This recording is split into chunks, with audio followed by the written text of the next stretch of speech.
All right, y'all, so this is the boat from yesterday. This is a stage 3 light paired with a TTK turbo from Angel Chavez.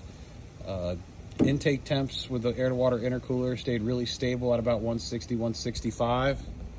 We're pushing about 6 pounds of boost on a this is a 9.75 to 1 static compression ratio engine with a 308 cam, and it hauls the mail. One of the issues we had is this is obviously not a big enough prop, so I had to leave it pretty buried, and I couldn't get the hull freed up where I wanted it to be. When I did free up the hull, she picked up that 47 real quick, but she also picked up that rev limiter real quick. The rev limiter on this one set at about 6K. She gets there extremely easily. So probably like a 14.5, 15 pitch prop probably put us in that 50 to 52 mile an hour range, so we can keep boosting on the top end. Like I said, we're set at about 6 PSI. The most I saw on the bottom end, like really hammering down, was about 7. And on the top end, where we're kind of like not really loading the boat anymore because most of the boat's out of the water, plus the smaller pitch prop, we were seeing about 5.5 to 5.8 pounds of boost. The intercooler was keeping up very nicely, and it's an this thing's a monster. The noise sorry, not the noise, but the decibel value of this one I didn't get, but it's substantially quieter than like a performance NA engine exhaust.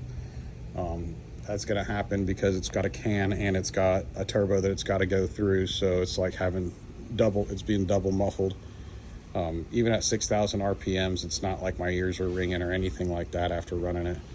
It was like you don't even realize you're at 6,000 RPMs. That's how quiet it is. But it's a great running motor, really cool setup. You know, definitely real sciencey, science fiction, futuristic, Mad Max theme going on here. Love it. The tune seems to be really, really good.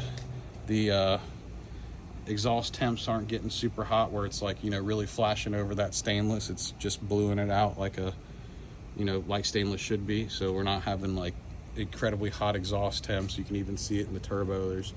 It hasn't like changed the color of the turbo or anything like that like you see on some of the kits, because of the exhaust temps getting the way they are. And a lot of that has to do with the way we can fuel this thing, because we can keep the air intake charge, the temperature is pretty low to where we're not having to add extra fuel in to help keep the engine cool, and then in turn it's not burning, it ends up burning in the turbo and ends up heating the turbos up pretty good.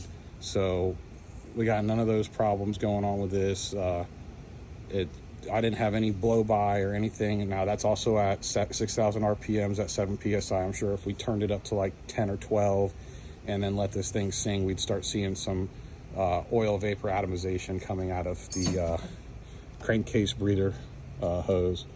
But very stable build.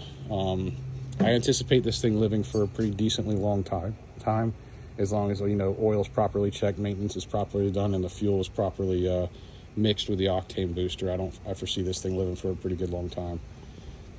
But that's her. Mine's coming soon, so don't worry, y'all. I'm not going to sell you something I ain't going to run myself.